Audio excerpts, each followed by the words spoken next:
stopping on a hill. This is something that most new riders fear. If you don't know what you're doing, you could either stall, roll back, or even fall over. So in this video, I'm gonna show you a simple technique to take off on a hill smoothly without rolling back. Now let's roll into it.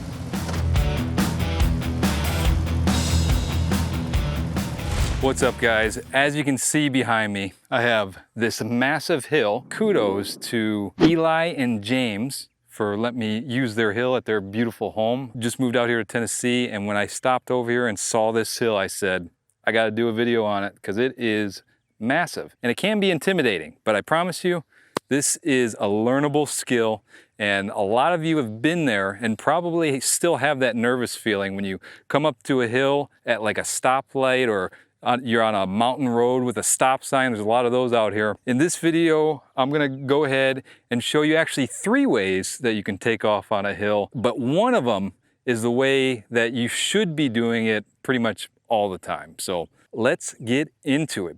All right, guys, so let's start off by me showing you what not to do. First off, you definitely don't wanna have a low throttle. You gotta have enough RPMs to get up this hill. And you're better off to be higher than you need than being too low. And in conjunction with the RPMs here, you have to be in the friction zone. As my friend Robert Simmons says from Be the Boss Your Motorcycle, with sufficient power to the rear wheel, the bike wants to stand up. And in order to deliver that power to that rear wheel, you have to be in the friction zone. And it's that sweet spot in the clutch where it starts providing power to the rear wheel. And you want to be pretty far into the friction zone when you're going up this hill. So 2 things you don't want: low throttle and not being in the friction zone. Now let me go ahead and show you how most people stop on a hill. Back up here a little bit. All right, so most people come up and say, oh crap. You can see both of my feet are down. And this way is fine. You can stop this way. Let me make sure I'm in frame here. You can stop this way. And the problem with this is when you go to take off, you have to manipulate the throttle and the front brake with the same hand, which can be a little tricky. I'm not saying it's impossible. Definitely can do it. But for beginners that are freaking out on hills, we're not gonna use the front brake and the throttle at the same time. Let me start off by showing you how you wanna come up to a stop. Okay, this is what you're gonna be doing. Coming up the hill here. Oh, you gotta stop. We're gonna use the rear brake, and now we're in a good position to take off. And I don't know if you heard my throttle when I was stopping. My throttle was still going up when I was coming to a stop and putting steady pressure on that rear brake. This hill's so big, I start to roll back a little bit, not completely settled here. But you wanna keep that RPM still steady.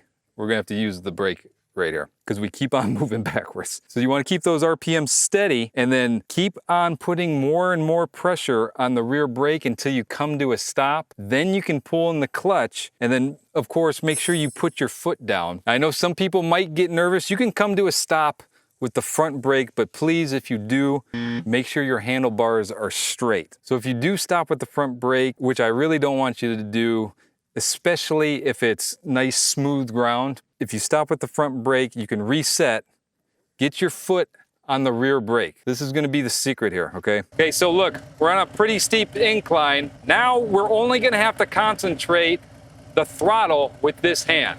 We're already holding the bike with the rear brake. This is the secret right here. Just use the rear brake. It makes everything so much more simpler. So from this position, you're gonna get your RPMs up. Listen to your bike, okay? And then, after you get your RPMs up, we gotta find that spot in the friction zone where it starts pulling the bike up the hill. We're not gonna release this rear brake until we start feeling the bike wanting to move forward, okay? So I get the RPMs up, holding that rear brake. Now I'm gonna slowly open my clutch hand here, okay? All right, we're gonna slowly enter into the friction zone. I feel the bike starting to pull. Now you can gradually let off of the rear brake, and you can see right here, you can take off. What's very important is you start feeling that bike move forward before you completely release that rear brake. Now this is what's gonna happen if you don't have enough throttle and you try to go into the friction zone here, okay? Not enough throttle. And it's gonna lug and it's gonna die. and I was ready for it, so I wasn't gonna let it fall over. But with that lurch forward, that could very well knock you off balance and make you fall over. So we don't wanna do that. Another thing, by using the rear brake, this is definitely gonna help you eliminate that rollback. So now let me show you the technique that a lot of people use, trying to manipulate the front brake and the throttle at the same time. And sometimes you may have to do this. It just depends on the terrain that you're on, but 9 times out of 10, you can do it with using the rear brake. So this is why I don't like this, because you gotta concentrate, you gotta get your throttle up, then you gotta get into the friction zone, and then you slowly let off the front brake, but then you gotta get your feet up right away. All right, so I mean, this is already stressful enough, especially if you're a newer rider. For me now, it doesn't really faze me anymore because I know exactly what to do. So now let me go ahead and show you the third option that you have if you have a newer Harley-Davidson motorcycle. I'm not sure about the other brands if they have this or not. Okay guys, now I'm gonna bring you over to the bike handheld so that way you can see what I'm talking about here. So you have to see the screen on here. So I'm gonna get the bike booted up here. All right, so now let me show you a feature that a lot of Harley-Davidsons have. You have to be in gear for this. So what you can do, actually, let me show you my hand. If you're in gear on a hill, all you have to do is grab your front brake lever, or you can do it with the rear too, and pull this in as I hit the throttle. Let me show you. You'll feel it vibrate. Then on this screen right here, you see that H, okay? That H stands for hill assist. And now let me show you what this does. Now with the hill assist, I don't have my foot on the rear brake. I don't have my hand on the front brake. But look, we're staying still right here. So when you do that, you pull in the brake, you feel the little vibration and the light pops up. That means the bike is gonna hold itself until you start opening up the clutch and giving it throttle, and you give it enough force to release that. So let me show you how that is. This is something that you could use in one of those situations where you maybe have not the best terrain. So we're right here. All we gotta do is get our throttle up. Then we're gonna start easing into the friction zone. Boom, feet up, good to go.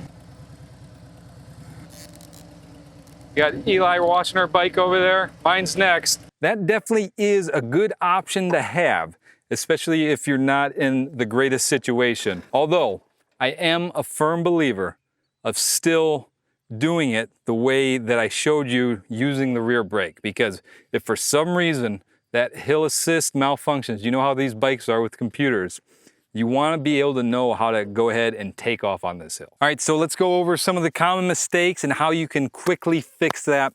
So first on the list is if you start taking off and your engine starts lugging. That is a clear indicator that you're in the friction zone, but you need to give it more throttle. And then maybe let off the rear brake just a little bit until you completely feel it moving forward. Because with the rear brake, you don't want to stomp on it and stop the bike from actually moving forward. In the beginning, you do. But once you start entering into that friction zone, let off that rear brake just a little so that way you can start feeling it rolling. Now, if you start rolling backwards, this is an indicator that you probably have enough throttle. As long as you can hear it, make sure you listen, make sure you have enough throttle. But this is a clear indicator that you're not in the friction zone enough. You need to get into that friction zone, and then if you end up hearing it start to lug, obviously you need to give it a little more throttle. And then the last mistake that I see people do is they're looking down. They're not looking straight. You want to be looking straight ahead. This is going to help you. You don't want to look at the ground because then you're focused on the ground and that could cause you to fall over, and we definitely don't want that, especially on a hill. Oh, and let me mention, after you start moving forward, keep everything the same, and if the hill just keeps on starting to get a little bit steeper, then you might need to give it a little more throttle and get up into that friction zone a little further, and maybe sometimes even let the friction zone all the way out, let the clutch lever all the way out. So let me go ahead and do one more demonstration, show you with the rear brake, and I'll slap the camera on so you can see my foot. I'll come in here, listen to my throttle, still ups in the friction zone. Then once my foot comes down, I don't know if I went out of frame or not. Then when my foot comes down, that's when I can let off the throttle. But I'm holding the bike up with my rear foot. All right, so now let's go ahead and take off on the hill. Your first step's already done because you're holding the bike up with the rear brake. You get your RPMs up. Again, remember, give it a little more if it's a steeper hill. Better to have more than not enough. And then we're gonna slowly start entering into that friction zone. Okay, I feel it in the bike that wants to start going forward. So now I'm gonna start lightly, let my foot go. Bike's gonna go forward. Boom. If you guys noticed, my foot, I'm barely moving my foot. It doesn't have to be herky-jerky, as Robert says. It's just nice and smooth, just subtle movements until you feel the bike starting to move forward. All right, guys, let me know down in the comments. What do you struggle with more? Stalling or rolling backwards? Or you're just scared as hell to go up the hill? I know when I first started riding, I absolutely dreaded having to take off on a hill or stopping on a hill. Because, I mean, let's face it, we're all human, it's scary. So I hope this video helped you out a little bit. If you want some more tips on practicing your slow speed maneuvers, check out this playlist right here. As always, this is Joe Go with Joe Go Motorcycle Adventures. Until next time, ride on.